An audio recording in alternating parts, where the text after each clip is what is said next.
Capgemini acquires WNS, rewiring process power in the age of intelligent operations. There's a recalibration underway in enterprise services, and it's not just about GenAI features or digital front doors. It's playing out in the less glamorous but foundational realm of business processes, the policies, platforms, and people that keep industries humming.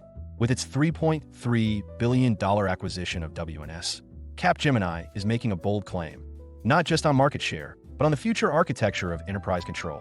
This isn't a tuck-in. It's a takeover of how business operations will be run, measured, and monetized in a GenAI-first economy. For years, BPOs like WNS were seen as offshore muscle, efficient, reliable, but downstream. Meanwhile, firms like Capgemini claimed upstream relevance through digital transformation and consulting. This deal collapses that divide. Capgemini isn't just expanding its delivery bandwidth. It's absorbing the operational DNA needed to deliver on the promise of autonomous enterprise. What's at stake here isn't scale. It's sequencing. Enterprises don't just want advice, they want action. They want partners who can not only reimagine operating models, but also run them with embedded AI, domain depth, and regulatory trust. This acquisition signals that Capgemini sees BPS not as a support service, but as the front line for AI-native transformation. And in doing so, it's rewriting the rules of enterprise platform control from advisory to execution. Greyhound standpoint. At Greyhound Research, we believe this isn't just another acquisition. It's a signal that enterprise control, capability, and trust are converging in ways that will redraw platform boundaries. What Capgemini is really buying, strategy beneath the surface. Let's not misread Capgemini's $3.3 billion move as a margin filler or headcount grab. This is a control layer acquisition designed to help Capgemini internalize what enterprise buyers now demand. Not just process outsourcing, but domain-aware, AI-powered operational execution. At its core, this isn't about WNS's current business lines. It's about buying the substrate on which Capgemini will build and scale its intelligent operations strategy. For Capgemini, AI ambitions are nothing without reliable pipes, context-rich workflows, and regulatory-grade delivery at scale.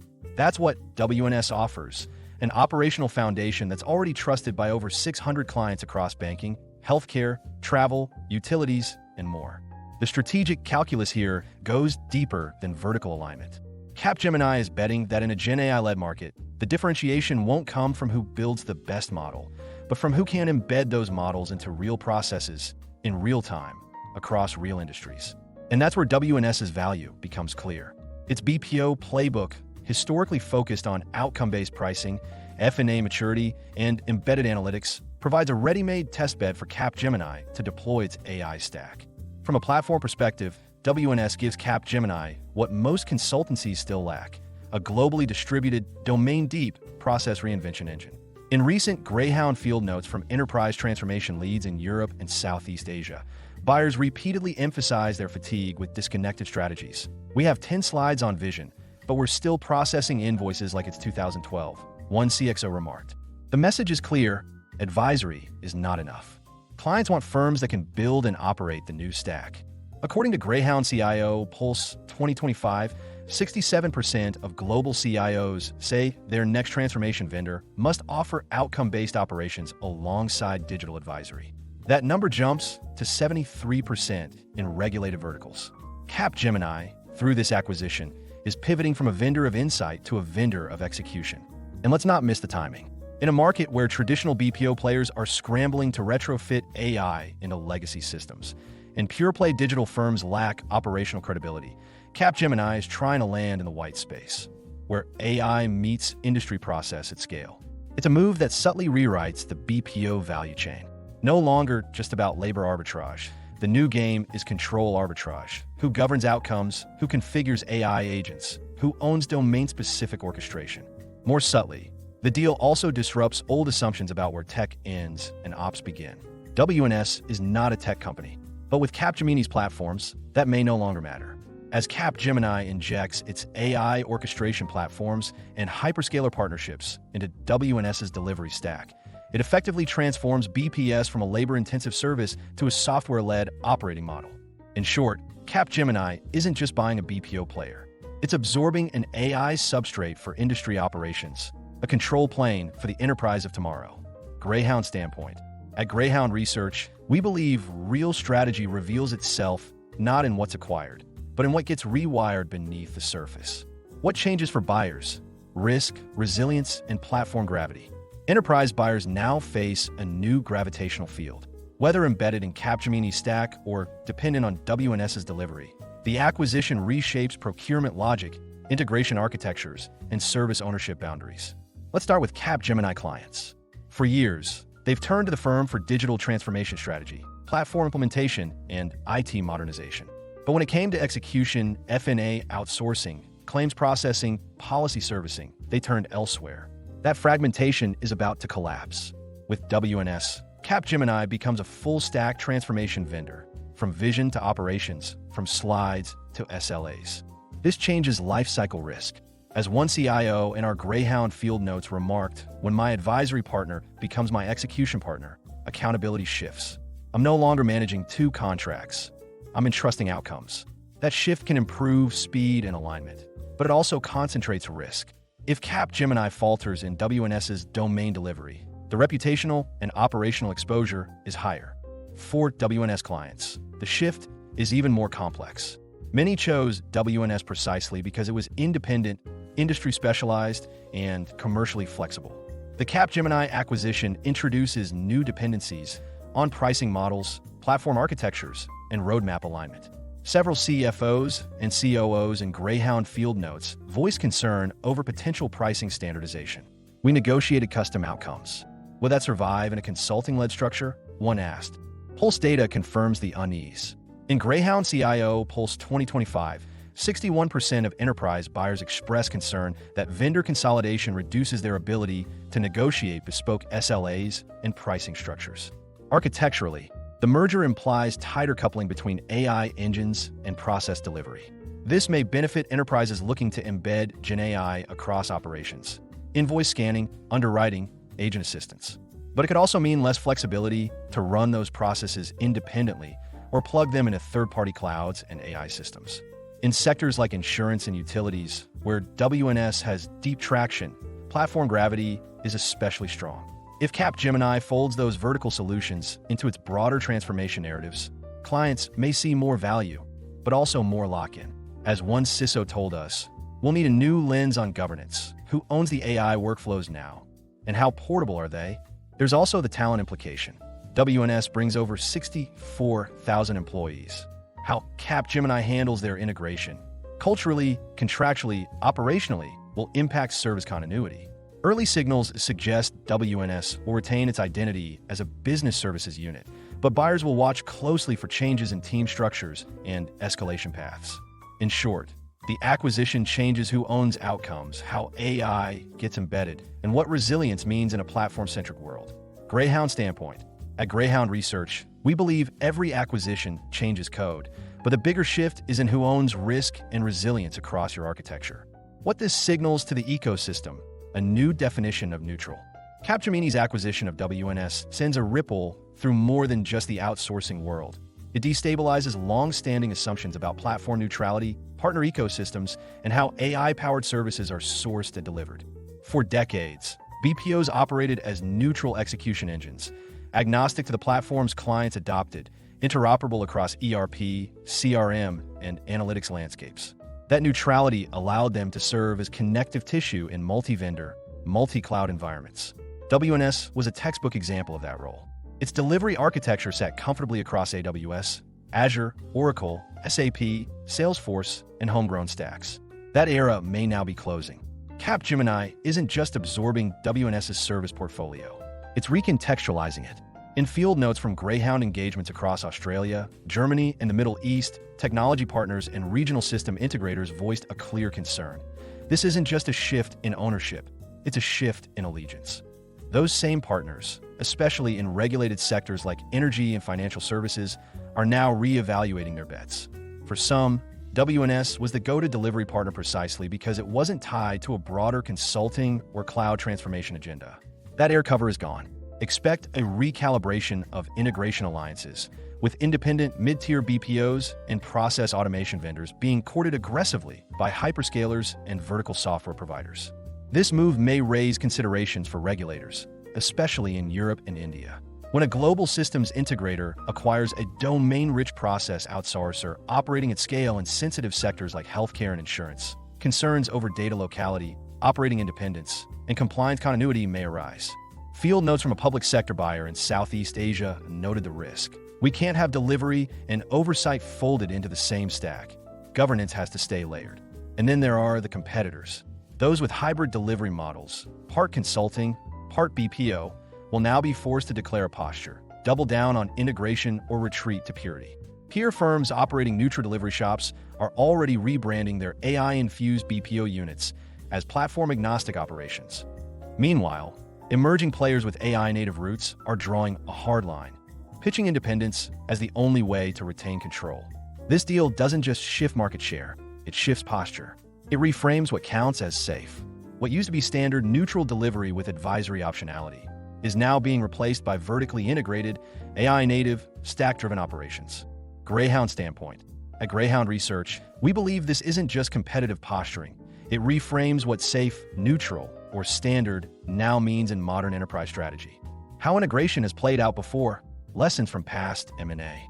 Every acquisition is a promise and a pattern. Capgemini's $3.3 billion bid for WNS is as much a wager on execution as it is a bet on market direction. And if history is any guide, the real test begins after the ink dries.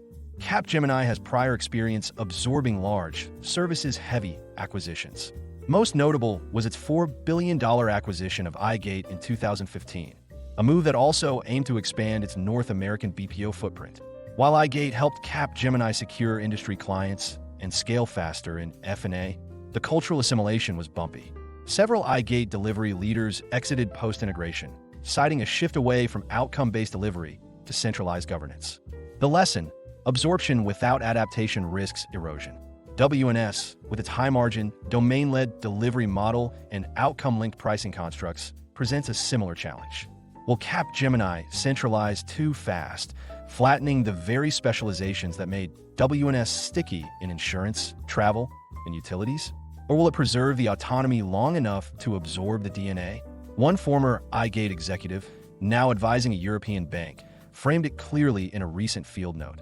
Preserving edge is hard in a matrix system, especially when incentives shift from delivery to integration. There's also the playbook of peer integrations to consider. When a global services major acquired a large India-based BPO in the late 2010s, initial client satisfaction dipped due to overstandardization of delivery playbooks and platform lock-ins. Several BFSI clients sought exits within 2 renewal cycles. It wasn't the tech that failed, it was the governance handoff. That cautionary tale looms large over this deal. According to Greyhound CIO Pulse 2025, 58% of enterprise CIOs cite loss of service flexibility as the top concern in post-M&A integration. That number spikes to 72% when the acquirer is a global SI integrating a regionally embedded BPO.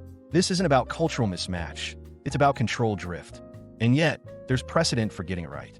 Capgemini's acquisition of Altran in 2019, though in a different domain, engineering services, offered a glimpse of how vertical-led acquisitions can be scaled without losing edge. By preserving Altran's brand in early stages, allowing dual-track sales motions, and harmonizing back-office platforms rather than front-end delivery, Capgemini managed to scale without smothering. Whether that maturity carries forward into the WNS integration remains to be seen. One major risk lies in roadmap clarity. In past integrations, whether by Capgemini or peers, clients often reported confusion over who owned innovation post-merger. Field notes from an Asia-based utility detail a 2-year post-merger period during which innovation roadmaps were paused due to unclear decision rights between legacy and parent orgs. The concern: we lost time not because of resistance, but because of reorg paralysis. Then there's the support model. WNS has operated with high-touch, vertical-specific account management and joint innovation councils. Post-integration, buyers will be watching for signs of consolidation. Fewer relationship managers, longer SLAs, or generic support models. For clients in insurance, healthcare, and aviation, where compliance and uptime are non-negotiable, such shifts could trigger reevaluation. Ultimately, this deal will be judged not on synergy math or cross-sell velocity, but on continuity. Can Capgemini keep WNS's delivery flywheel spinning while plugging in its AI and platform capabilities? Or will the effort to align cultures and commercial models sap momentum? Greyhound standpoint. At Greyhound Research, we believe every acquisition carries forward echoes of the last. What matters now is how history shapes execution. Patterns of promise and risk. 5 realities that resurface across deals. Every major acquisition replays 5 truths, visible not just in hindsight, but in the early tremors of integration. Capgemini's WNS deal is no different. These aren't predictions. They're recurring realities that resurface every time a platform absorbs process. 1/integration is always pitched as seamless. It rarely is. In field notes from CIOs managing prior SABPO mergers, we hear it time and again. The first year was a PowerPoint story. The pain began in year 2. Capgemini will sell a narrative of joint go-to-market, unified delivery, and AI-powered synergy. But for most enterprise buyers, the first signs of strain appear when teams consolidate systems, rationalize platforms, and reassign P&L ownership. Integration doesn't fail because of tech gaps. It fails because operational empathy erodes. 2/autonomy gives way to alignment, and edge gets diluted. WNS built its relevance on domain-first delivery and bespoke operating models. Those constructs don't always translate well into the governance rhythms of a global SI. Field notes from healthcare and telecom buyers of previously acquired BPOs reflect a familiar arc. They started by preserving our model. Then came the templates. Then came the standardization. The very traits that make a BPO resilient, nimbleness, vertical specificity, client intimacy, often dissolve in the push for scale. 3/pricing clarity erodes when commercial models converge. WNS is known for its outcome-linked pricing and flexible contracting. Capgemini's broader portfolio includes tiered consulting, multi-service bundles, and enterprise licensing. The mix often leads to opacity. CFOs and procurement leaders in past integrations have reported confusion over what's bundled, what's billable, and where change controls apply. As one insurance buyer noted, "We saved money on paper, but spent twice the time auditing invoices." Support models shift, and not always for the better. WNS's verticalized service teams are known for high-touch delivery. Capgemini's scale demands harmonization. That often means standard SLAs, pooled delivery centers, and shared service queues. While this may improve margin, it rarely improves experience. CXOS in field notes from the energy and utilities sector flagged longer turnaround times and reduced executive access as early warning signs post-acquisition. 5/roadmaps drift toward the acquirer's platform priorities. In past M&A cases, innovation agendas that were once domain-led gradually bent toward horizontal AI and platform initiatives. The net result? Delay in releasing updates, deprioritization of niche use cases, and reallocation of R&D budgets to flagship verticals. CTOs who once co-innovated with agile BPOs now find themselves in roadmap committees with 6-month review cycles and little vertical voice. These 5 patterns don't spell failure, but they're the ambient gravity of platform acquisitions. The best enterprise buyers are those who anticipate the pull and pre-wire their contracts, architectures, and vendor governance models accordingly. Greyhound standpoint. At Greyhound Research, we believe the promises are real, but so are the patterns. And enterprise buyers must be ready for both. Post-acquisition Toolkit, defending enterprise control as the stack expands. Enterprise sovereignty isn't a post-mortem, it's a precondition. As Capgemini folds WNS into its stack, CIOs, CISOs, CFOs, and procurement leaders must rewire how they defend integration boundaries and commercial leverage. These 5 strategic countermeasures aren't about resisting consolidation.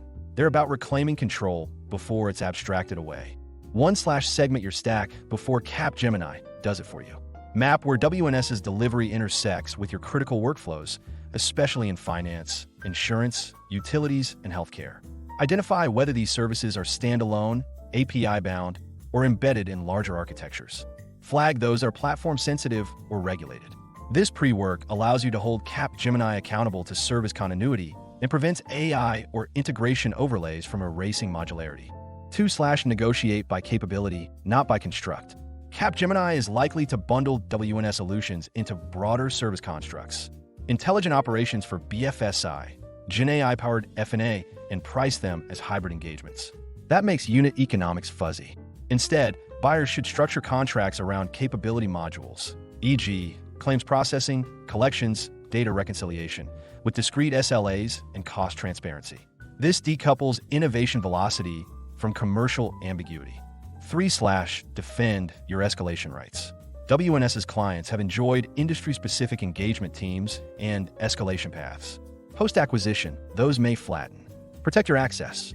Codify your right to maintain pre-merger governance layers, especially for regulated sectors. In field notes from a North American utility, one procurement leader reflected from a similar previous experience. Our account manager changed 3 times post-merger, and with each shift, we lost context and accountability. Don't let Capgemini collapse your institutional memory. 4/insist on architectural neutrality in writing. Capgemini will aim to plug its AI platforms and hyperscaler relationships into WNS's delivery. That may accelerate transformation, but can also steer architecture toward preferred clouds or tools. To counterbalance, enterprise buyers should embed neutrality clauses. Explicitly require that BPO delivery remains interoperable with third-party systems and open frameworks, even as GenAI and automation layers expand. 5/build and control clauses for roadmap deviations. Post-acquisition realignments often come with service pivots. A capability you rely on today might be decommissioned tomorrow. Protect against that. Insert provisions for roadmap visibility, change notification lead time, and service substitution guarantees. As one CTO in field notes from a global bank put it, when ops gets wrapped into a platform, the roadmap is no longer ours, it's theirs. Contract for continuity now, not regret later. These aren't safeguards, they're sovereignty clauses. As Capgemini redefines the platform perimeter by absorbing WNS, enterprise leaders must respond not just as service consumers, but as architecture owners. Greyhound standpoint. At Greyhound Research, we believe sovereignty isn't reclaimed after the fact. It's negotiated from day one. Buyers must shape the terms before the stack settles. Enterprise CXO Playbook, 5 points to ponder. The tactical playbook matters, but what separates resilient enterprises from reactive ones is reflection. As Capgemini and WNS merge operations, these 5 provocations surface from real-world dilemmas faced by CIOs, CTOs, CISOs, and CFOs. They're not future risks. They're current decisions dressed in forward-facing language. 1/when platform vendors own process delivery, who owns failure? Capgemini will now run the very operations it once advised on. If GenAI-powered claims workflows go wrong, or invoice automation misses the mark, accountability gets murky. Is it the algorithm? The consultant? The contract? Boards must ask, does ownership of process come with ownership of outcomes? Or just optics? 2/what happens to governance when AI overlays go native? WNS offered process modularity with room for client-specific governance. With Capgemini's AI stack embedded, control might shift toward black box orchestration. CISOs and compliance officers must confront the new truth. If oversight requires access to proprietary AI logic, is it oversight or observation? 3/, can your BPO strategy remain cloud agnostic in a hyperscaler-aligned world? Capgemini's alliances with major cloud providers are deep. As its AI capabilities wrap around WNS delivery, enterprises will face indirect nudges, architecture, pricing, innovation roadmaps that privilege certain cloud providers. CTOs must examine, is our multi-cloud architecture a choice, or convenience will lose at the next renewal?